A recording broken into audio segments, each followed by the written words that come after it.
सहनावतु सहनौ भुनक्तु सह वीर्यं करवावहै तेजस्विनावधीतमस्तु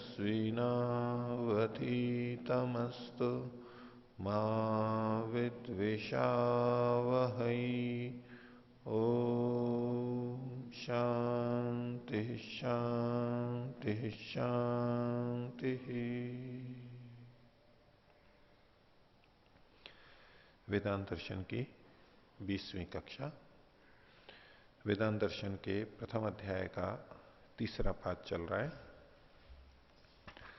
और पीछे हमने पिछली कक्षा में एक तो परमात्मा के वाचक भूमा शब्द और दूसरे अक्षर शब्द के ऊपर चर्चा की कि इन अध्यात्म ग्रंथों में भूमा परमात्मा के लिए आया है और अक्षर शब्द अनेक जगह पर परमात्मा के लिए आया है। कुछ जगह प्रकृति के लिए भी आया है, लेकिन हमें इस बात का पता लग जाता है कि यहां परमात्मा के लिए आया है। उसको सिद्ध करने का इन्होंने प्रयत्न किया। इसी बारे में और आगे भी चर्चा चलेगी अक्षर शब्द को लेकर के ही। तो पिछले पाठ में से किन्हीं को कुछ पूछना है तो पूछ सकते हैं, बोलिए। ओम। आचार्य जी, पृष्ठ संख्या 70 में 11वां सूत्र है। इसमें कहा है कि साच प्रशासनात्, तो इसका अर्थ है कि जो अंबरांत जो वस्तुएं हैं उनको धारण करने वाला परमात्मा है। पहले सूत्र में कहा था, फिर यहाँ कह रहे हैं कि प्रशासनात्। भाष्य की दूसरी पंक्ति में तस्य परमात्मनः प्रशासनात् सती प्रशासन रूपापि अस्ति। तो ये प्रशासन से क्या अभिप्राय है यहाँ पर? शासन, नियंत्रण। एक तो होता है कि मान लीजिए वायु में बहुत सारी वस्तुएं हैं, हम सब वायु के अंदर विद्यमान हैं, हम सब प्रकाश में विद्यमान हैं, लेकिन वायु हमारा प्रशासन नहीं कर रही है, हमें चला नहीं रही है। ऐसा करो, ऐसा मत करो, हमारा नियंत्रण नहीं कर रही है। शासन मतलब निर्देशन, आपको ये करना चाहिए, ये नहीं करना चाहिए, अथवा कहीं हमारे को रोकना और कहीं प्रेरित करना। भौतिक रूप से ठीक है, हल्का धक्का लगता है वायु से, लेकिन वो हमारा प्रशासन नहीं करती है। उसको तो जहां चलना है वहीं, हमें कहां ले जाना है वहां नहीं भेजती है वो। प्रकाश भी ऐसा नहीं करता है, आकाश ऐसा नहीं करता है। तो यहां पर जैसे आकाश सब जगह विद्यमान है और सारी वस्तुएं उसमें हैं, यद्यपि उसमें स्थित हैं, वो उनका एक तरह से आधार भी है, लेकिन वो प्रशासक नहीं है उनका, बस उपस्थिति मात्र है। जबकि परमात्मा सब जगह उपस्थित है, सब वस्तुएं उसमें हैं, साथ साथ वो उनका नियंता भी है, निर्देशक भी है, दिशा निर्देश करने वाला। इस रूप में प्रशासन है।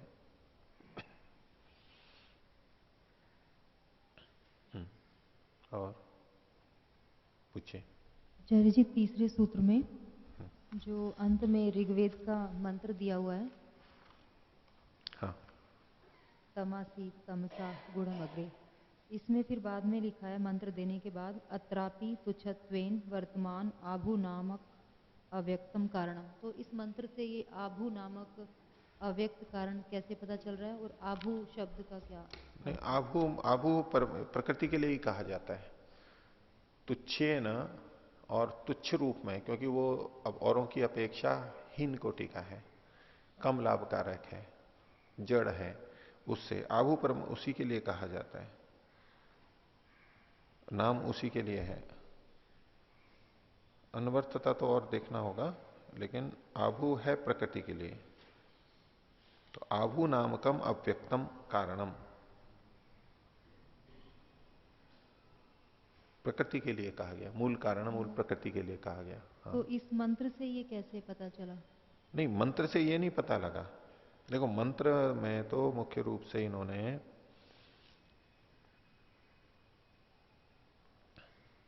तपसस्तन महीना जायत एकम, यदासी तपसस्तन महीना जायत एकम, ये परमात्मा की महिमा से, परमात्मा के प्रयत्न से ये उत्पन्न हुआ। इसके आगे पीछे के मंत्रों को भी देखना होता है। तो इससे ये भी पता लग रहा है कि प्रकृति तो अपने आप में नहीं थी, प्रकृति अपने आप में कुछ कर नहीं सकती। तमा आसी तमसा गूढ़म अग्रे, बस वो तो अंधकार में पड़ी हुई थी। और तुच्छ मतलब कुछ जो जैसे कि कोई चीज काम में नहीं आ रही हो, हमारे लिए उपयोगी नहीं हो, उसको हम कह देते हैं तो तुच्छ है, उपयोगी नहीं है। तो प्रकृति भी उस समय ऐसे ही थी। तो वो सबसे पहले महतत्व के रूप में, पहले एक तत्व के रूप में आई। महतत्व है, उसका महत्व हुआ, बड़ा हुआ, उपयोगी हुआ, उस रूप में वो आई। तो प्रकृति तो अपने आप में तुच्छ थी, इसलिए वो तो द्विभू आदि का आयतन हो नहीं सकती है। जो प्रकृति, जिस प्रकृति को तुच्छ कहा जा रहा है, इनर्ट है, कुछ कर नहीं सकती है, क्रियाशीरहित है, ऐसी उस प्रकृति को तो द्विभू आदि का आयतन कहा नहीं जा सकता। वो तो बाद में सक्रिय हुई है। ये जो द्यू भू बने हैं ये मूल प्रकृति से ही बने हैं, तो मूल प्रकृति से उपादान के रूप में। इनके हाँ, बनने से पहले ये हाँ। मूल रूप में विद्यमान थे। तो इसका अर्थ ये भी लिया जा सकता है कि ये मूल प्रकृति ही इनका आधार थी। इस दृष्टि से तो कहा जा सकता है, उसका मना भी नहीं करते हैं ये। मूल प्रकृति यानी उपादान कारण के रूप में तो मूल प्रकृति आधार है ही, लेकिन इनको बनाना ये मूल प्रकृति नहीं कर सकती थी कि ऐसा ही बनना है, बनने के बाद में ऐसे चलाना है, ऐसे धारण करना है। ये सब भी प्रकृति नहीं कर सकती थी, निर्देशित नहीं कर सकती थी। उसको चेतन परमात्मा को स्वीकार करना होता है। और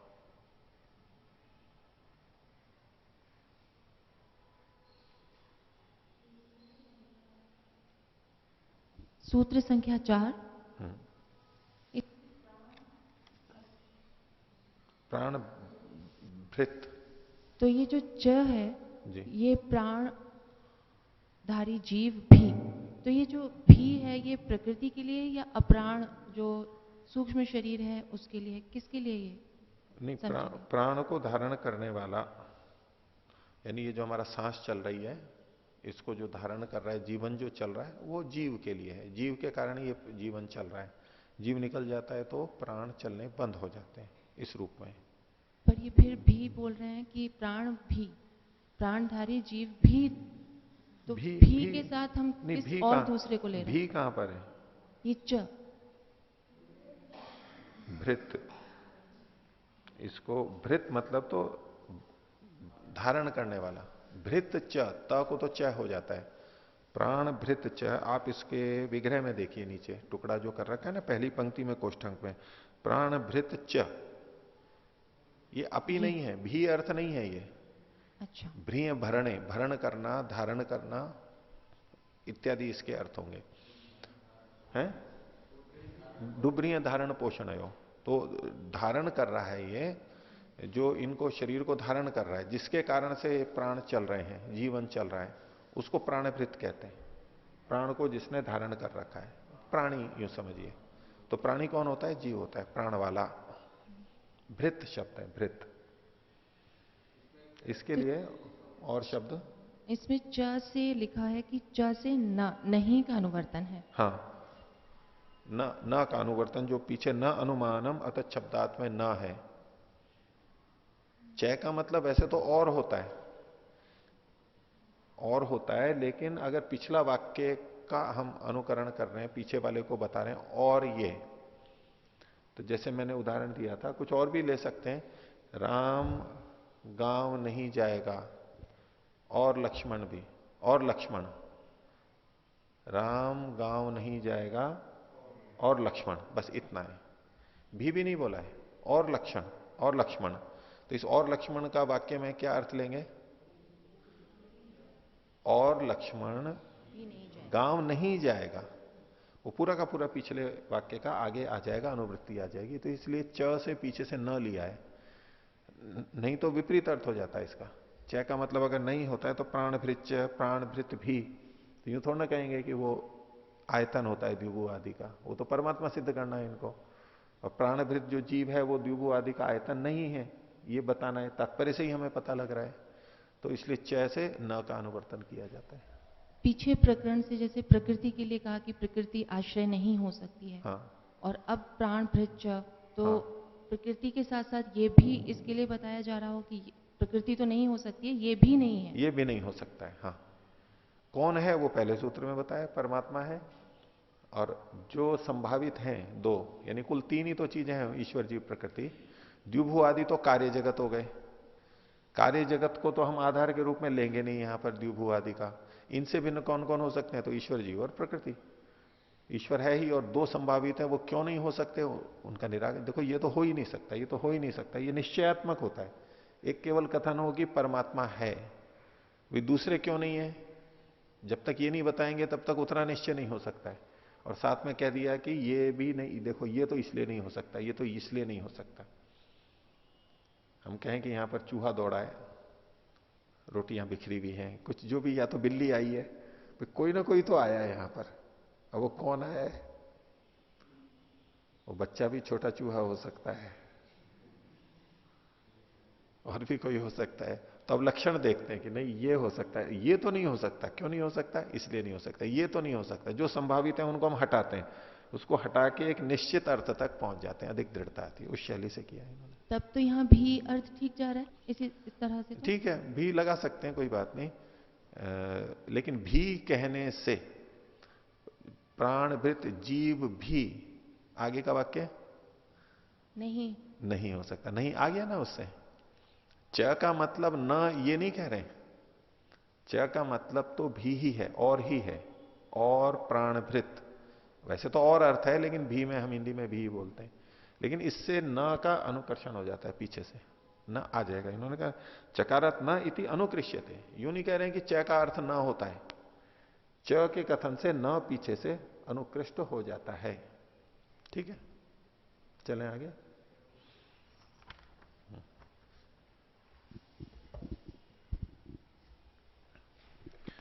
तो वेदांत दर्शन के प्रथम अध्याय का तृतीय पाठ और 11वें सूत्र तक हम पहले देख चुके थे। प्रसंग अक्षर शब्द का चल रहा है। अक्षर का मतलब भी कुछ जगह पे परमात्मा लिया जाता है, और उसमें प्रशासन एक अर्थ उन्होंने बताया। अब प्रशासन एक हेतु बताया। अब और इसमें एक सूत्र और बता रहे हैं, 12वां सूत्र, अन्य भाव व्यावृत्तेश्च। अन्य जो भाव हैं, वस्तुएं हैं, उनकी व्यावृत्ति यानी हट जाने से, उनको हटा दिया जाए, व्यावृत्ति होने से। आसपास में जो चीजें पढ़ी गई हैं, जो शब्द पढ़े गए हैं, उनसे अन्य पदार्थों का निराकरण हो जाता है, वो हट जाते हैं, छट जाते हैं। तो अन्य पदार्थों के छट जाने से, व्यावृत्ति हो जाने से, हट जाने से, परिशेष से यही परमात्मा ही बसता है वहां पर। भाष्य देखिए, अपिच अयम अन्यो हेतु रत्र, इस विषय में एक और हेतु प्रस्तुत किया जा रहा है। यद अन्यस्य भावस्य पदार्थ से व्यावृत्ति प्रदर्श्यते। इन सब आयतन अक्षर शब्द का वर्णन करते हुए वहां कुछ ऐसे विशेषण साथ में दे दिए गए हैं जिससे कि अन्यों का व्यावर्तन हो, अन्यों चीजों को हटाना चाहते हैं, वो प्रदर्शित की जाती है। तस्य अक्षरस्य गुणः प्रदर्शिता, वो जो अक्षर है उसके गुणों को वहां पर बताया गया। ते ब्रह्मणो भिन्नम पदार्थम व्यावर्तयंती वारयंती ही, वो ब्रह्म से भिन्न यानी जीव और प्रकृति का व्यावर्तन करते हैं, उनको उनका निवारण कर देते हैं। वो विषय पढ़े ही इसलिए जाते हैं। सामान्य नाम देने के बाद में जो हम अतिरिक्त वर्णन करते हैं वो अन्यों को हटाने के लिए आते हैं। कि आप रेलवे स्टेशन जाइए, एक पंडित जी आ रहे हैं, एक विद्वान आ रहे हैं, तो कहेंगे कि वो धोती कुर्ता पहनते हैं, अर्थात आप पैंट बुशर्ट पहनने वालों को वो मत समझ लेना, धोती कुर्ता पहनते हैं, वो ऐसा करते हैं, वो चश्मा लगाते हैं, वो लाठी रखते हैं, जो भी कुछ है। ये विशेषण किस लिए बताते हैं? अन्यों से हट जाओ इत्यादि। तो परमात्मा के भी, अक्षर के भी बताएं। कैसे बताएं? तो वो प्रसंग बता रहे हैं तद्यथा। जैसे कि बृहदारण्यक के वचन है, एतत् वै तदक्षरम गार्गी। पीछे भी हमने देखा था इस वचन को। तो हे गार्गी, ये जो अक्षर है वह ब्राह्मणा, ब्राह्मण उसको कैसा कहते हैं? अभिवदंती, ब्राह्मण उसको बारे में ये बताते हैं अस्थूलम, जो कि स्थूल नहीं है, अनणु, जो अणु नहीं है, अह्रस्वम, जो ह्रस्व नहीं है, अदीर्घम, जो दीर्घ नहीं है। ये तो कुछ पहले भी बताए थे। अब और बीच का छोड़ के कुछ और आगे कह रहे हैं, अचक्षुष्कम, जो नेत्रों से दिखाई नहीं देता, अश्रोत्रम, जो श्रोत्र से सुना नहीं जाता, अवाक, जिसको वाणी कह नहीं सकती यानी पूरा नहीं कह सकती, अमनो, जिसका मन जिसका चिंतन नहीं कर सकता, मन के द्वारा जिसका पूरा पूरा जाना नहीं जा सकता। अनंतरम, जो कि जिसके अंदर और कुछ नहीं है, अनंतरम जिसके अंदर और कुछ नहीं है, और अबाह्यम, और जिसके बाहर कुछ नहीं है। ये बृहदारण्य का। तो ये जो लक्षण बताए गए ये अन्यों को हटा देते हैं। ऐसी कौन सी चीज है जिसपे ये लक्षण घटेंगे? न जीव पे घटते हैं, न प्रकृति पे घटते हैं। कैसे व्यावर्तन हो रहा है इसको तो ये आगे बताएंगे। थोड़ा सा इस पे देखते हैं। अनंतरम और अबाह्यम, तो परमात्मा के बाहर कुछ नहीं है, अबाह्यम जिसके बाहर और कुछ नहीं है, ये तो हमें समझ में आता ही है। अनंतरम जो कहा कि उसके अंदर कुछ और नहीं होता है, परमात्मा के अंदर कुछ नहीं होता है, तो परमात्मा के अंदर ही तो है। हम सब कहां हैं? परमात्मा के अंदर ही तो है। तो ये अनंतर का क्या मतलब है? उपनिषद के प्रसंग में हमने इस पे चर्चा की थी, जिनको याद है बोलिए। सूक्ष्मता के अंदर दो तरह से होता है। एक तो ये कि जैसे कि परमात्मा सर्वव्यापक है और उसमें सूर्य, चंद्र, नक्षत्र, पहाड़, हम सब अंदर हैं, इस रूप में तो हम अंदर हैं। लेकिन एक अंदर होता है सूक्ष्मता से, जैसे कि आत्मा, प्रकृति के अंदर परमात्मा है, जीव के अंदर परमात्मा है सूक्ष्मता के कारण। ऐसे परमात्मा के अंदर और कुछ नहीं है जो सूक्ष्मता से हो। अंदर दो तरह से देखा जाता है।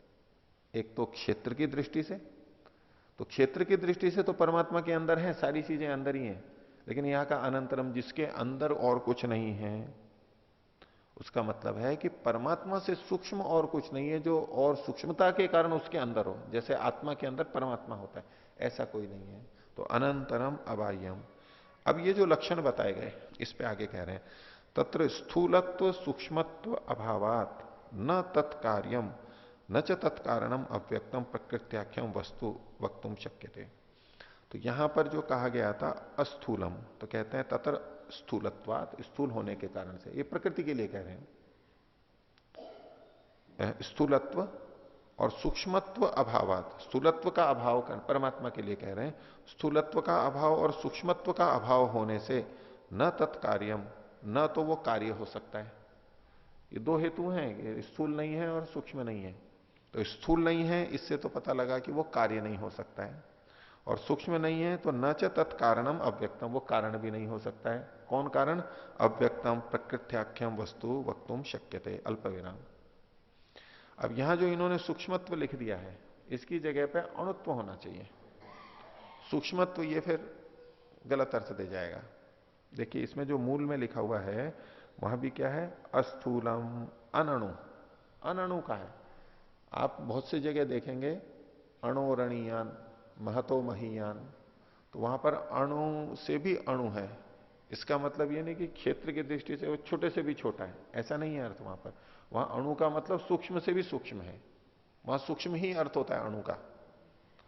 जो छोटा होता है वो सूक्ष्म भी होता है, इस दृष्टि से वहां पर अणु का मतलब सूक्ष्म है। लेकिन इसका यह मतलब नहीं है कि हर जगह अणु जब जब आएगा तब तब हम सूक्ष्म अर्थ ले लें, जैसा कि यहां पर कर दिया गया। अगर यूं कहें कि सूक्ष्मत्व का अभाव है, तो परमात्मा में सूक्ष्मत्व का अभाव कहां है? परमात्मा तो सूक्ष्म से सूक्ष्म है ही। इसलिए यहां पर अनणु ही आना चाहिए, जो मूल में था वो ही। इन्होंने अनणु को सूक्ष्म असूक्ष्म लेते हुए अर्थ कर दिया है, जो कि ठीक नहीं है, गलत, सिद्धांत विरुद्ध हो जाएगा। ये जो बृहदारण्यक उपनिषद का वचन था जिसमें अस्थूलम अनणु ये जो कहा, और इसका अर्थ करते हुए स्थूलत्व सूक्ष्मत्व अभावात, तो इसमें सूक्ष्मत्व है यहां पर, अणुत्व अभाव, ये ज्यादा संगत है, इसको कर लेना चाहिए। क्योंकि परमात्मा में सूक्ष्मत्व नहीं है, सूक्ष्मत्व का अभाव है, ये तो हम कह ही नहीं सकते। तो ये जो इन्होंने दो हेतु दिए, स्थूलत्व का अभाव और अणुत्व का अभाव, इससे दो चीजों का निषेध कर रहे हैं। प्रकृति के ही, लेकिन प्रकृति के दो रूप, एक कार्य रूप। स्थूलत्व का अभाव है तो वो कार्य नहीं है, जिसमें स्थूलत्व का अभाव है वो कार्य नहीं हो सकता। यानी कार्य होता है वो स्थूल होता है, अपेक्षा से कथन है। और जिसमें अणुत्व का अभाव है वो कारण नहीं हो सकता, क्योंकि कार्य जगत कितना भी बड़ा है, उसके जो घटक होंगे, मूल मूल और टुकड़े टुकड़े टुकड़े होते होते सूक्ष्म, वो अणु ही होंगे, बहुत छोटे ही होंगे। तो जो अणु नहीं हो सकता, जिसमें छोटापन नहीं है, वो कारण भी नहीं हो सकता। प्रकृत्याख्यम वस्तु वक्तुम शक्य थे। ये तो कुछ बातें कही गई थी। दूसरा क्या कहा था? अथ अचक्षुष्कम अचक्षुष्कत्वात् अचक्षुष्कत्व अमनस्कत्व आदि कथनात् न ही शरीरधारी जीवो भवितुम अर्हति।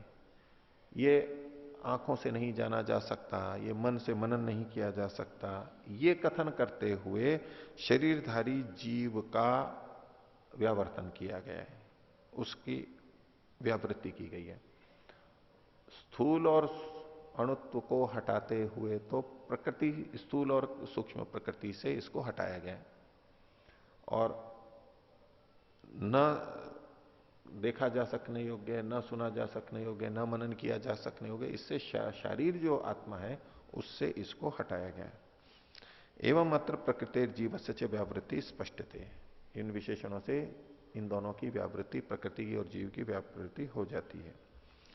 तथा च, और भी आगे कहा, तद्वा एतद अक्षरम गार्गी, हे गार्गी, ये जो अक्षर है, यानी ये जो पीछे प्रसंग था बृहदारण्य का 3:8:8 का, इसी से आगे 3:8:11 का दिया है ये उदाहरण। हे गार्गी कैसा है ये? अदृष्टम दृष्टि, अदृष्टम यानी ये दिखाई तो नहीं देता, लेकिन ये दृष्टि है, देखने वाला है।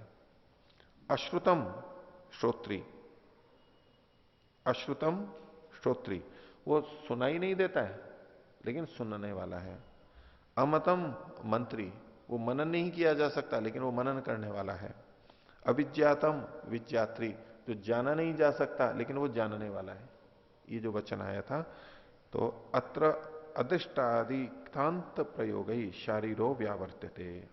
यहां जो क्त प्रत्यय अंत वाले शब्द हैं, जो कि अदृष्टम, अश्रुतम, अमतम, अविज्ञातम, ये क्त प्रत्ययांत हैं, बोले इनके द्वारा तो जो शारीर आत्मा है उसका व्यावर्तन किया गया। दो चीजें हैं, हर जगह दो दो शब्द कहे हैं ना, उसमें पहले वाले जो शब्द हैं उसके आधार पर कह रहे हैं, इससे तो जीवात्मा का निषेध किया गया है। और दूसरा, दृष्टित्वादि चेतन धर्म ही प्रकृति व्यावर्तते, क्योंकि दृष्टा, श्रोता, मंता, विज्ञाता, ये लक्षण तो आत्मा में भी घटते हैं, चेतन मात्र में घटते हैं। तो इन शब्दों से किसको हटाया जा रहा है? प्रकृति को हटाया जा रहा है। तो दृष्टित्वादि चेतन धर्म ही प्रकृति व्यावर्त्यते, तस्माद अत्र अक्षरम ब्रह्मणो नाम एव न अन्य से इति सिद्धम। इसलिए यहां पर अक्षर जो है वो ब्रह्म का ही नाम है, अन्य किसी का नहीं है, ये सिद्ध होता है। तो अक्षर शब्द की यहां तक चर्चा की। अगला जो सूत्र है, कुछ लोग अक्षर शब्द से भी जोड़ते हैं, कुछ इसको बिल्कुल अलग भी लेते हैं। 13वां सूत्र है, ईक्षति कर्म व्यपदेशात स। ईक्षति, ये स्थित निर्देश की तरह इसको लेंगे। ईक्षण क्रिया, इच्छा, इच्छा अर्थ है विशेष प्रकार की इच्छा होती है परमात्मा की, उसको ईक्षण शब्द से कहा जाता है। तो संसार को बनाने की जो इच्छा होती है वो ईक्षण है। तो ईक्षण क्रिया प्रतिपादनात्, ईक्षण क्रिया का प्रतिपादन करने से, सूत्र में ईक्षति कर्म, ईक्षति कर्म, कर्म का मतलब है क्रिया, और व्यपदेशात मतलब कथन होने से, प्रतिपादन होने से। वहां इस प्रसंग में ईक्षति या ईक्षण क्रिया का कथन है, पीछे से जोड़ के देखेंगे तो ऐसे कहेंगे। और इसको अलग से लेंगे तो जिस जगह पर ईक्षति क्रिया आई है, ईक्षण शब्द आया है, वहां जीवात्मा अर्थ लें या परमात्मा लें, यह विचारणीय है। तो वहां जो कथन किया गया उससे पता लगता है कि यहां ये परमात्मा पर ही घटेगा, क्योंकि इच्छा तो जीव भी करता है। देखिए भाष्य, ईक्षण क्रियाया प्रतिपादनात् स पुरुषो अध्यात्म प्रकरण परमात्मा मंतव्य है। ईक्षण क्रिया का प्रतिपादन होने से, वहां कोई प्रसंग दूसरा है और साथ में ईक्षण शब्द भी आ गया, इससे पता लगा कि यह परमात्मा ही हो सकता है। जैसे कि इन्होंने उदाहरण दिया, यह प्रश्नोपनिषद का वचन है, षोडश कलम भरद्वाज पुरुषम वेत्थ,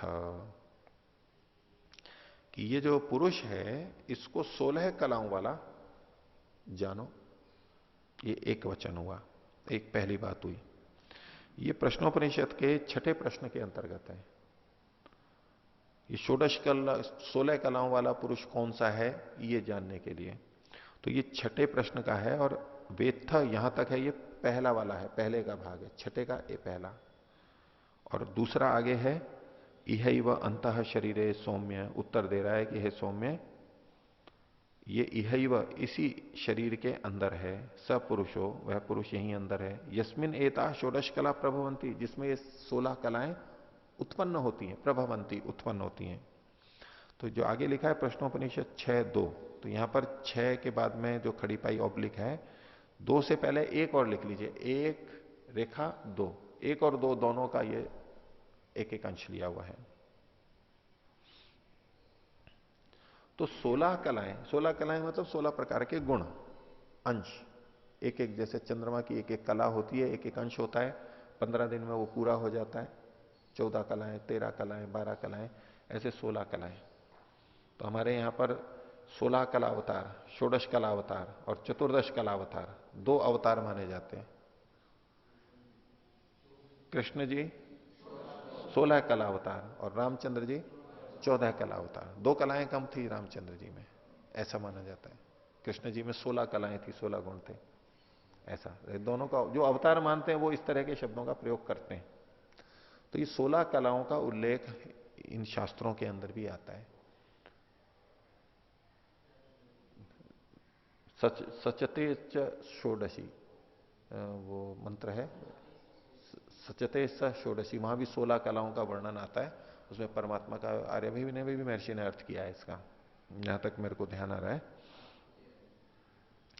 तो ये जो 16 कलाएं हैं, तो प्रश्न ये है कि 16 कला वाला है कौन? ये 16 कला वाला जीव है या परमात्मा है? अब देखिए, ये जो वचन हमने पढ़ा, इसके आधार पर क्या निर्णय निकलता है। इन्होंने पूछा था कि षोडश कलम पुरुष को जानो, ठीक है। अब वो कौन है? तो बोले इहैव अंतः शरीरे सौम्य है, वो इसी शरीर के अंदर है वो 16 कला वाला। अभी शरीर के अंदर कौन है? जीवात्मा, परमात्मा भी तो है। इहैव शरीर अंतः शरीरे सौम्य स पुरुषो, वह पुरुष यहीं अंदर है, यस्मिन एता षोडश कला प्रभवंती, जिसमें 16 कलाएं उत्पन्न होती हैं, वो यहीं पर ही है। वो 16 कला वाला अंतर ही है। तो कौन माने, किसको माने? जीव को माने, परमात्मा को माने?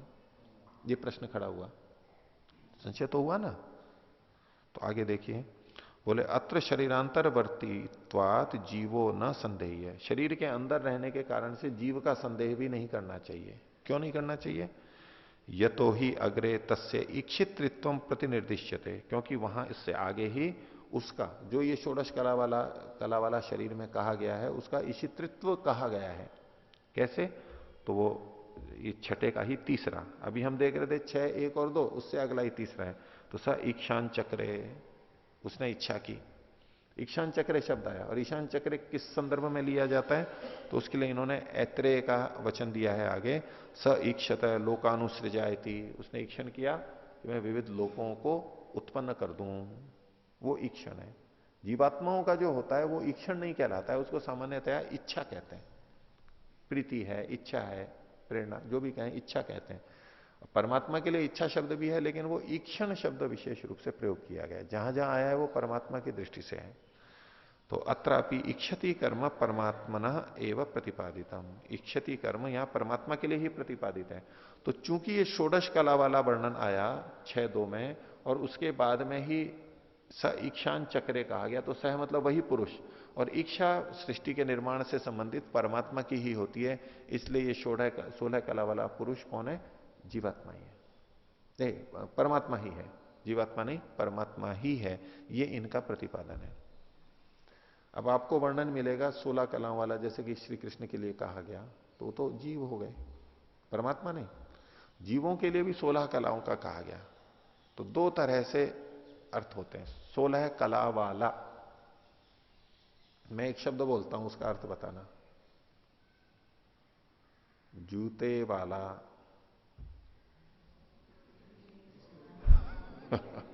16 कला वाला, तो ऐसे मैंने बोल दिया जूते वाला, या दूसरा कह लो कपड़े वाला। तो जूते वाला, जूते वाले का क्या अर्थ हुआ? दोनों अर्थ आप बोल रहे हो। तो एक तो जिसने जूता पहन रखा है तो क्या जूते वाला है ये, और एक है वो बेचने वाला या तो बनाने वाला। जो जूते को बनाता है वो भी जूते वाला ही कहा जाता है। तो जब 16 कला वाला कहा गया, षोडश कलम पुरुषम, षोडश कला पुरुषः, तो यहां प्रसंग के अनुसार दोनों अर्थ वैसे लिए जा सकते हैं। परमात्मा ने 16 कलाएं बनाई इसलिए वो 16 कला वाला है, और वो जीव उन 16 कलाओं का उपयोग करता है इसलिए वो भी 16 कलाओं वाला है। जूते बनाने वाला भी जूते वाला और जूते पहनने वाला भी जूते वाला। तो 16 कलाएं किसने बनाई? परमात्मा ने। इसलिए दोनों तरह से आते हैं उत्तर। कई जगह पर आत्मा परक, कहीं परमात्मा परक। फिर कई जने विरोध करने लगते हैं, बोले वहां तो ये 16 कलाएं परमात्मा की बता रखी हैं और यहां 16 कलाएं जीवात्मा की बता रखी हैं, ये तो कोई बात नहीं हुई, विरोध हुआ। तो उत्तर ऐसे ही बनेगा। 16 कलाओं को बनाने वाला, प्रस्तुत करने वाला, उपयोग के योग्य बनाने वाला परमात्मा। जहां परमात्मा का अर्थ आएगा वहां ये अर्थ आएगा, और उपयोग लेने वाले का आएगा तो जीव का अर्थ आएगा। तो यहां तो इन्होंने इच्छति कर्म के व्यपदेश से इन 16 कलाओं वाला यहां इस शरीर में बताते हुए भी जीवात्मा ग्रहण नहीं होगा, परमात्मा ही गृहित होगा, ये निर्णय कर लिया। आगे देखिए, एक शब्द और ले रहे हैं, दहर। दहर, दहर का मतलब क्या लेंगे? आत्मा को लें या परमात्मा को लें? तो 14वां सूत्र है दहर उत्तरेभ्य। दहर शब्द का पता कैसे लगता है? तो बोले उत्तरेभ्य, उसके आगे का जो वर्णन है उससे हमें पता लग जाता है। उस प्रसंग के आगे का जो प्रसंग है उससे पता लगता है। भाष्य देखिए, अध्यात्म प्रकरण है यदयम दहर स परमात्मा विजय। अध्यात्म प्रसंगों में जहां जहां दहर शब्द आया है वो परमात्मा ही समझा जाना चाहिए। जैसे कि ये वचन दिया, अथ यदस्मिन ब्रह्मपुरे दहरम पुंडरीकम वेशम। जो इस ब्रह्मपुर में दहर, दहर मतलब छोटा सा, पुंडरीक, पुंडरीक के समान, श्वेत कमल के समान, उसकी कली के समान जो वेशम एक घर है, इस ब्रह्मपुर में, ब्रह्मपुर इसको भी बोल सकते हैं, अथवा कोई और ब्रह्मपुर है, पूरा ब्रह्मांड को लेंगे तो इस ब्रह्मपुर में, इस शरीर में, ब्रह्मपुर में दहर एक छोटा सा पुंडरीक वेश में है। आगे, दहरो अस्मिन अंतराकाश। ये दहर क्या है? यहां इसमें जो अंतराकाश है, अंदर जो विद्यमान आकाश है वो दहर है। पहले तो कहा कि पुंडरीक वेश में दहर है, वो दहर क्या है? तो दहरो अस्मिन अंतराकाश। आगे, तस्मिन यद अंतः, उस आकाश में, दहर आकाश है, उस आकाश के अंदर जो विद्यमान है, तस्मिन यद अंतः तद अन्वेष्टव्य, उसका अन्वेषण करना चाहिए। उसके अंदर जो विद्यमान है, तदभाव विजिज्ञासितव्यम थी, उसी की जिज्ञासा करनी चाहिए, उसी को खोजना चाहिए, उसको जानने की इच्छा करनी चाहिए जो अंदर विद्यमान है। अब ये वचन आया भाई, इसमें हम दहर शब्द से आत्मा को लें, परमात्मा को लें? क्योंकि जब हम दहर छोटा सा स्थान कहते हैं तो जीवात्मा भी वहीं पर ही है, और परमात्मा को वहां क्यों कहा गया? पीछे जैसा वर्णन आया था कि चूंकि वहां उसकी प्राप्ति होती है या उसका मनन होता है इत्यादि हेतु दिए गए थे। तो अब जो दहर में है ये कौन है? ये जीव का कथन किया जा रहा है या परमात्मा का कथन किया जा रहा है? ये विचारणीय बात है। तो उसको कह रहे हैं कि उत्तरेभ्य, उत्तर वचनगत हेतुभ्य, वहीं पर आगे के जो वचन कहे गए हैं उसमें उन हेतुओं से यह सिद्ध होता है कि ये परमात्मा ही है। क्या है वो वचन? तो आगे जो पीछे छांदोग्य का था ये 8:1:1, और अब बता रहे हैं 8:1:3, थोड़ा सा आगे है बस। तो उभे अस्मिन द्यावा पृथ्वी अंतः एव समाहिते, ये दोनों द्युलोक और पृथ्वीलोक उसके अंदर समाये हुए हैं। ये उसी का वर्णन है जिस दहर को पीछे कहा गया था, उसमें द्युलोक पृथ्वीलोक समाये हुए हैं। उभऊ अग्निश्च वायुश्च, दोनों अग्नि और वायु भी उसमें समाहित है। सूर्या चंद्रमसौ उभऊ, सूर्य और चंद्रमा ये दोनों भी उसमें समाये हुए हैं। विद्युत नक्षत्राणी, विद्युत और नक्षत्र आदि भी उसमें समाये हुए हैं। ऐसे करके वहां और बहुत सारी चीजें लिखी गई हैं। तो इसमें एक तो ये वचन हुआ। दूसरा कहते हैं न से जरया ए तज्जीरियति, इसके जीर्ण होने पर वो जीर्ण नहीं होता है। इसके जीर्ण होने पर, कुछ लोग शरीर अर्थ लेते हैं, कुछ लोग हृदय अर्थ लेते हैं, कि इसके जीर्ण होने पर वो जीर्ण नहीं होता है। यानी वो परेशान नहीं होता है। अब शरीर के जीर्ण होने पर तो आत्मा तो परेशान हो जाता है, होता है ना। अब ऐसे तो ये ठीक है कि शरीर के नष्ट होने पर आत्मा नष्ट नहीं होता, वो एक अलग दृष्टि है, वो तो दोनों पे घटेगी, आत्मा परमात्मा पे। लेकिन इसके क्षीण होने पर जीवात्मा तो प्रभावित होता है, लेकिन परमात्मा उससे प्रभावित नहीं होता है, चाहे प्रकृति का ले लो चाहे जिस शरीर का ले लो। तो नास्य जरया एतज् जीर्यति, तो अभी अपना बात रख रहे हैं कि द्यु पृथ्वी अग्नि वायु सूर्य चंद्र नक्षत्राणाम अधिष्ठानत्वात्, इन सबका अधिष्ठान होने से, जो कि आगे वचन में कहा गया, उत्तर वचनों में कहा गया, दहरा परमात्मा अस्ति, ये दहर परमात्मा ही है, दूसरा कुछ नहीं हो सकता है। हो गया। दहर शब्द की सिद्धि के लिए ही और आगे कह रहे हैं कि वो परमात्मा ही होगा। 15वां सूत्र है, गति शब्दाभ्याम तथा ही दृष्टम लिंगम च, गति शब्द के द्वारा, गति शब्द के माध्यम से भी हमें पता लगता है और ऐसा लिंग देखा भी जाता है। भाष्य देखिए, गति क्रिया विधानात्, गति की, गति रूप क्रिया का विधान होने से, गति का शब्द होने से यानी विधान होने से, तो तदवाचक शब्दाच दहरो अत्र ब्रह्मात्मा परमात्मा एवं अस्ति, परमात्मा ब्रह्मात्मा ही यहां पर होगा। तत्र, वहां पर ये कहा गया है, ये वचन आगे के दिए। ये जो आगे का वचन है ये देखिए छांदोग्य का 8:3:2 है, 8:3:2 है, इससे भी ये सिद्ध होता है। पीछे हमारा विचारणीय बिंदु कहां था, 8:1:1, उसी से संबंधित आगे का वर्णन है। तो तद यथापि हिरण्य निधि निहितम अक्षेत्रज्य ऊपरी ऊपरी संचरण तो न विंदेयु, तो जिस प्रकार से हिरण्य की निधि को, यानी सोने के खजाने को, जो कि निहित है, जमीन के अंदर है, अक्षेत्रज्ञा जो उसको जानते नहीं है, वे लोग ऊपरी ऊपरी संचरण, तो उसके ऊपर ऊपर खेती करते रहते हैं और फसलें उगाते रहते हैं, लेकिन अंदर का खजाना जिनको पता नहीं है, न विंदेयु, उसको प्राप्त नहीं करते हैं। एवं एवं एताह प्रजा सर्वा, उसी प्रकार से ये सारी प्रजाएं, जीव लोग, सारी प्रजाएं, यानी मनुष्य भी और मनुष्येतर प्राणी भी, अहर अहर गच्छन्ति एतम ब्रह्मलोकम न विंदति, प्रतिदिन उस ब्रह्म में जाते हैं, उस गच्छन्ति उस स्थिति में जाते हैं, लेकिन एतम ब्रह्मलोकम न विंदन्ति, वहां उस ब्रह्मलोक को जान नहीं पाते, छुपा हुआ ही रह जाता है।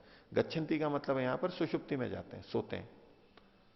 जब सोते हैं तो हर जीव वहां जाता है, लेकिन उसमें जाते हुए भी उस परमात्मा को नहीं जानता। ये वही बात है जो समाधि सुषुप्ति मोक्षेशु ब्रह्म रूपता, उस संदर्भ में देख सकते हैं कि सुषुप्ति में भी ब्रह्म रूपता होती है। जाते तो हैं, ब्रह्म रूपता को तो प्राप्त करते हैं, लेकिन उनको पता नहीं होता कि ये हम ब्रह्म रूपता को प्राप्त हो गए हैं। भोगते हुए भी नहीं, उनको पता नहीं लगता है कि हम उस स्थिति में पहुंच गए, क्योंकि तमोगुणी अवस्था होती है। समाधि में विपरीत हो जाता है, उसको प्राप्त भी कर लेता है और उसको पता भी लग जाता है, भोगता भी है और प्राप्त भी करता है। तो प्रतिदिन ये सारे जीव उसमें जाते हैं, लेकिन उसको नहीं जानते हैं। क्यों? अनृतेन ही प्रत्युढ़ा, वो अनृत से, झूठ से बिंधे हुए हैं, फंसे हुए हैं, रुके हुए हैं। क्योंकि बाधक तो अनृत ही बनेगा। व्यक्ति का जो अनृत है, झूठ है, अत्याचार है, अधर्म है, वो उसका बाधक है, वो परमात्मा का बोध नहीं करवाने देगा। जाएगा तो सही, व्यवस्था है, निद्रा में जाएगा, लेकिन परमात्मा का बोध नहीं होगा उसको। आगे, अत्र वचने प्रजानाम प्रजायमानानाम जनानाम गते अधिकरणम स्वप्न काले सब प्रकृतो दहरा उक्तो अस्ति।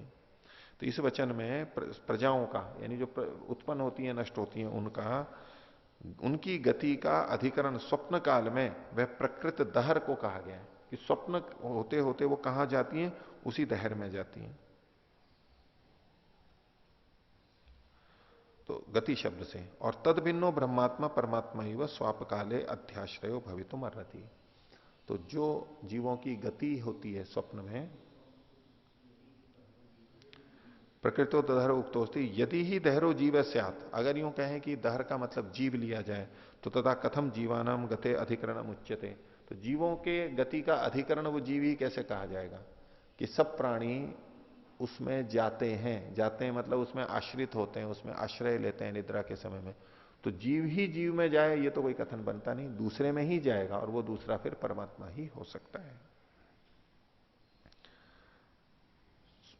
आगे, शब्दादपि दहरो ब्रह्मात्मा परमात्मा एवं सिद्ध्यति। तो इस प्रकार से शब्द से भी, इस गति शब्द से भी दहर का मतलब परमात्मा सिद्ध होता है।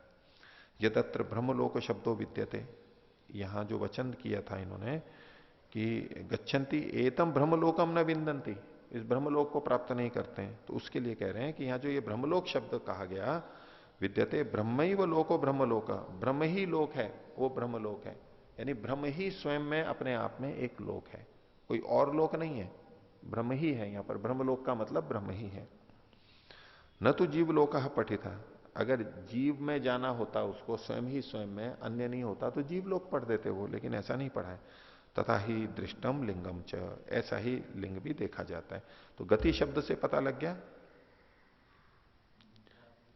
और आगे कहते हैं तथा ही अन्यत्र अध्यात्म ग्रंथे लिंगम दृष्टम अस्ति, अन्य जगह भी ये चिन्ह हमें मिलते हैं।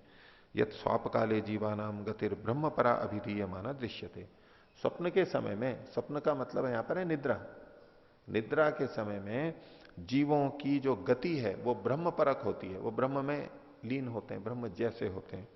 तदितम धैर्य शब्द से ब्रह्म परत्व अस्ति, और ये धैर्य शब्द के ब्रह्म परत्व में प्रमाण के रूप में प्रस्तुत किया जा सकता है। तो ये इन्होंने प्रश्नोपनिषद के चौथे प्रश्न का चौथा और पांचवा वचन दे रहे हैं। स एनम यजमानम अहर अहर ब्रह्म गमयति, स एनम, ये उदान के लिए वहां पर कहा गया है, अलग अलग प्राणों के वहां कर्म बताए गए। तो स मतलब वह उदान, एनम इस पुरुष को, मनुष्य को, एनम यजमानम इस यजमान को यानी मनुष्य को, अहर अहर ब्रह्म गमयति प्रतिदिन ब्रह्म में ले जाता है, यानी निद्रा की तरफ ले जाता है, उसको लिए कहा जा रहा है प्रतिदिन ब्रह्म की तरफ ले जाता है उसको। अत्र ईशा देव स्वप्ने महिमानम अनुभवती, वहां पर ये देव स्वप्न में अपनी महिमा का अनुभव करता है, ये महिमा का अनुभव करता है ना। यहां संसार में आता है तब महिमा होती है, या स्वप्न में जाते हैं तब महिमा होती है? महिमा का, अपनी महिमा का वहां अनुभव करता है। तो परमात्मा को जानता है वो तो ठीक है, वैसे भी हम देखें तो महिमा कहां रहती है, जागते समय, सोते समय? सोते समय महिमा होती है, ये सोते समय तो न धन रहता है न और कुछ चीजें रहती हैं, सब चीजें हट जाती है, महिमा काय की? अनुभव तो करता है, तो हम जगते समय महिमा का अनुभव करते हैं, या वास्तव में हो या नहीं हो वो तो छोड़ दो, अनुभव की ही आप ले रहे हो। तो अनुभव जगते समय हम अपने को बड़ा समझते हैं या सोते समय अपने को बड़ा समझते हैं? जगते समय समझते हैं ना, मैं इस पद पे हूं, ऐसा हूं, धनवान हूं, ज्ञानवान हूं इत्यादि। सोते समय तो क्या वो सब चीजें छूट जाती हैं, तो काय की महिमा? ओम। यद्यपि जागते हुए मैं इस पद पर हूं, उस पद पर हूं, अनुभव करते हुए भी जो जो सबसे बड़ी महिमा है, सबसे बड़ी महिमा जो सुख की प्राप्ति है, वह स्वप्न काल में ही करते हैं, निद्रा में ही करते हैं। सुख की प्राप्ति और दुख की निवृत्ति, दुख की निवृत्ति। यहां कितने भी पद प्रतिष्ठा हो दुख तो रहेगा ही, उसके साथ कुछ ना कुछ झंझट तो लगा हुआ ही रहेगा। और दूसरा, कितना भी बड़ा क्या सोचे, वो सोचे मेरा इतना बड़ा मकान है, इतना बड़ा मकान है तो सीमित ही, इतनी बड़ी गाड़ी है भाई, है तो सीमित ही, कुछ भी ले लो, इतना ज्ञान है तो सीमित ही। तो यहां जितना भी वो महिमा का अनुभव करता है वो हर जगह सीमा है। वो क्या मेरे पास बहुत धन है, मैं बहुत बड़ा हूं, भाई कितना है? तो कुछ करोड़ बता देगा, अरब बता देगा, सीमा तो आ गई ना, भूमा तो नहीं रहा ना, कम ही रहा। और स्वप्न के अंदर असीम रहता है, कुछ कोई सीमा नहीं कुछ तो वहां अपनी महिमा को वो अच्छी तरह से अनुभव करता है। आगे देखिए और प्रमाण दे रहे हैं। यत्रैतत् पुरुषः स्वपिति नाम सता सौम्य तदा संपन्नो भवति, स्वपिति व को जोड़ लीजिए उसमें, जब ये स्वपिति नाम, तो ये होते हुए सौम्य तदा संपन्नो भवति, वो संपन्न हो जाता है। यानी जब हम जगते रहते हैं तब संपन्न नहीं होते हैं, सोते हैं तब संपन्न होते हैं, क्योंकि वहां कोई न्यूनता नहीं रहती है, कामना ही नहीं रहती है और कोई न्यूनता नहीं रहती है। यहां तो कितना भी बड़ा समझ लो तो हाय हाय लगी रहती है। तो तस्माद अत्र प्रयुक्तो दहर परमात्मा एवं मंतव्य है, दहर शब्द से यहां परमात्मा का ही ग्रहण करना चाहिए। और धैर्य शब्द से परमात्मा का ग्रहण ही क्यों करना चाहिए? अगला सूत्र देखिए, धृतेश्च महिमनो अस्य अस्मिन उपलब्धे है, धृति से भी, धारण करने से भी, इसकी महिमा है और इसी में परमात्मा में ही इनकी उपस्थिति उपलब्धि कही जाती है। भाष्य देखिए, धृते है, धृते को खोला धारणात्, धारण करने से। किसको धारण करने से? तो जगतो धारणाद अपि दहरो ब्रह्मात्मा परमात्मा एवं सिद्ध्यति, जगत का धारण करने वाला भी वहां कहा गया है। यतत्र प्रकरणे जगत धारण कर्मापि तस्य दहरस्य प्रतिपादितम अस्ति, क्योंकि इसी प्रकरण में जगत का धारण कर्म भी वहां उस दहर का बताया गया है। शरीर में है दहर है तो जीवात्मा, लेकिन वहां पर आगे इस लोक का धारण करने वाला भी उसको कहा गया है। तो उसके लिए श्लोक इन्होंने दिया, दहरो अस्मिन अंतराकाश, ये जो दहर है इस आकाश के अंदर है। इत्यत्र दहर प्रकृत, यहां जो दहर प्रसंग में प्राप्त हो रहा है स एव, उसी को आगे कहा। अथ यह आत्मा स सेतुर विधृति, ये जो आत्मा है ये सेतु है, पुल है, ये विधृति है, ये धारण करता है, धारण करने वाला है। एशाम लोकानाम असंभेदा है, इन सब लोगों का भेदन ना हो जाए, इनका नाश ना हो जाए, इसके लिए, असंभेद के लिए ये यहां पर विधृति है, ये सेतु है, जोड़ने वाला है। ये वही जो दहर चलता आ रहा था उसी के लिए कहा गया है। आगे कहते हैं, सब विधृतिर विधर्ता लोकानाम, विधृति का मतलब है विधर्ता। विधृति में तो वैसे तो भाव में करते हैं, लेकिन यहां विधर्ता, कर्ता के अंदर प्रत्यय लेके आए, जिसका स्पष्टीकरण उन्होंने आगे दिया। कर्तृकिच प्रत्यय है, औणादिक है, औणादि कोश से कर्ता में भी किच प्रत्यय मान लिया जाता है। उणादेव बहुलम, उणादि प्रत्यय कभी कर्ता में होते हैं, कभी भाव में, कभी कर्म में, अर्थानुसार। तो यहां पर विधृति का मतलब विधर्ता, ये कर्ता में अर्थ ले लिया है। आगे, न च जीवो लोकानाम विधर्ता भवती, यहां ये विधर्ता कहा गया है, तो जीव तो सबका विधर्ता इन सबका हो ही नहीं सकता। आगे, अस्मिन अस्य महिमना उपलब्ध है, खोल रहे हैं इसको। अस्मिन मतलब अस्मिन परमात्मनि, इस परमात्मा में, खलु अस्य महिमना, इस महिमा का प्रभाव, प्रभावस्य उपलब्धे है, इस महिमा के प्रभाव की उपलब्धि के होने से, उपलब्धि में ल को पूरा कर लीजिए, उपलब्धेर विधानाद इत्यर्थ है। प्रभाव की उपलब्धि का मतलब है विधान होने से। अस्मिन अस्य महिमना उपलब्ध, इसमें इसकी महिमा की उपलब्धि होने से, परमात्मा में। तद्यथा, जैसे कि कह रहे हैं, एतस्यवा अक्षर से प्रशासन गार्गी सूर्या चंद्रमसो विधृतौ तिष्ठतः, ये विधृति शब्द आया ही है यहां पर। तो इस अक्षर परमात्मा के प्रशासन में ही सूर्य और चंद्रमा धरे गए हैं, उसके अनुसार ही चल रहे हैं। बृहदारण्यक। और आगे कहा, एष सर्वेश्वर, एष भूताधिपति, एष भूतपाल, एष सेतुर विधरण, एषाम लोकानाम असंभेदाय, इन सब लोगों के विघटन को बचाने के लिए, रोकने के लिए, एष सर्वेश्वर है, ये सबका ईश्वर है, ईश्वरों का भी ईश्वर है। एष भूताधिपति, सब भूतों प्राणियों का वो स्वामी है। एष भूतपाल, उनका भूतों का पालन करने वाला है। एष सेतुर, ये पुल है। विधरण एशाम लोकानाम, और ये विधरण यानी धारण करने वाला भी है इन सब का। इसी की पुष्टि के लिए कहते हैं, वेदे भी जगत धारणम परमात्मा कर्मोपदिष्टम, वेद में भी जगत का धारण करना परमात्मा का कहा गया है। तो जब जब संसार को धारण करने की बात आएगी तो वहां पर परमात्मा ही गृहीत होगा, दूसरा कोई हो ही नहीं सकता है। तो ऋग्वेद का मंत्र का अंश दिया, सदाधार पृथ्वीम द्याम उतेमाम, तो पृथ्वीम द्याम उत, इस पृथ्वी को और द्युलोक को वो धारण करता है, धारण करने वाला है। एक और अथर्ववेद का मंत्र दिया, इंद्रेह भुवनानी ये मिरे, इंद्र इस इंद्र में यानी परमात्मा में, भुवनानी ये जो सारे भुवन हैं, लोक हैं, ये मिरे, ये मिरे का मतलब नियमित हो रहे हैं या ठहर रहे हैं, संगत हो रहे हैं। ये जो जितने लोक हैं ये इंद्र में ही ये मिरे नियमित हो रहे हैं, संयमित हो रहे हैं। इसमें जो अथर्ववेद का लिखा है इन्होंने 20, 118 और 40, तो इसमें 40 का शून्य हटा लीजिए, 4 है ये, 20, 118, 4।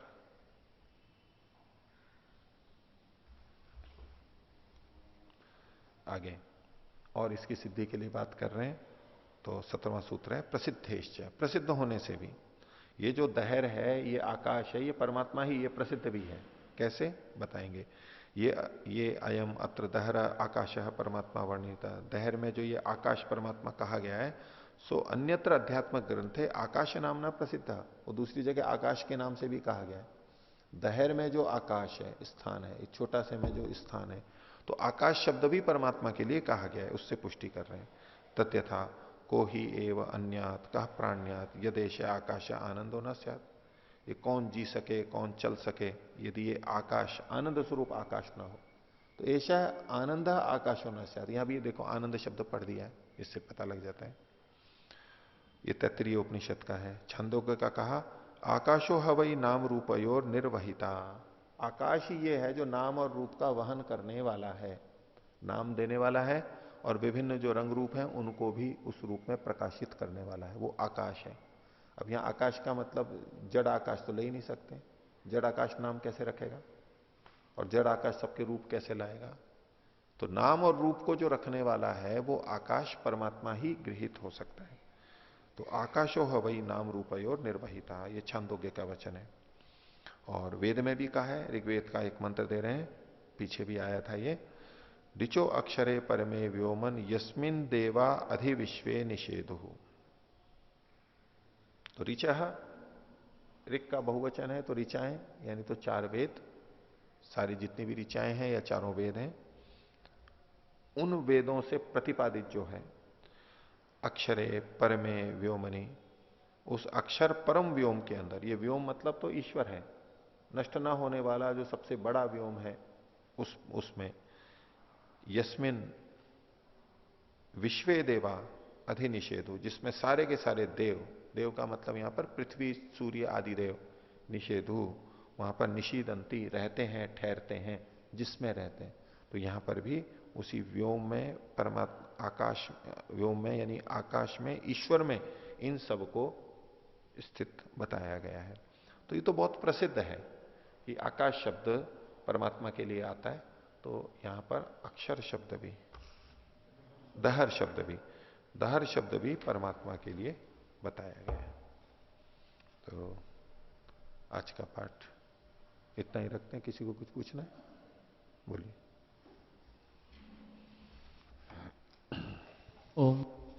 आचार्य जी, पृष्ठ संख्या 71 में सबसे अंतिम पंक्ति भाष्य की, इसमें जो कहा स एनम यजमानम अहर अहर ब्रह्म गमयति, तो सह का मतलब उदान है। उदान वहां पर लिया उपनिषद में। हाँ हाँ जी, तो उदान जैसे ये जम्भाई आदि आती है नीत से पहले, हाँ तो वही उदान का ही कार्य माना हाँ, जाएगा। थोड़ा जोड़ सकते हैं आप, संगति संगति जोड़ सकते हैं। हाँ ठीक है। तो क्योंकि उदान है वो ऊपर की तरफ जो आता है वो उदान के कारण से है, ले सकते हैं।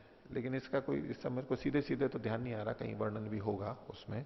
ठीक है, अच्छा है। और आचार्य जी, ये हाँ, प्रसिद्धेश्च इसको हेतु के रूप में कैसे प्रस्तुत कर रहे हैं दहर के लिए? हेतु मतलब यहाँ वो न्याय वाला हेतु नहीं लेना है, फिर भी प्रसिद्ध होने से भी बस ये तो कारण है। दहर तो प्रसिद्ध है, यहाँ पे तो कहीं पे दहर का वर्णन दहर नहीं का है। नहीं, देखो दहर का तो पहले इन्होंने लिया, दहर आकाश है परमात्मा वर्णित है। दहर मतलब दहर के अंदर फिर वो आकाश ले लिया, आकाश शब्द से ले लिया। दहर और आकाश, दहर मतलब छोटा, छोटा है, तो दहर आकाश है, छोटा जो आकाश।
सहनावतु सहनौ भुनक्तु सह वीर्यं करवावहै तेजस्विनावधीतमस्तु मा विद्विषावहै।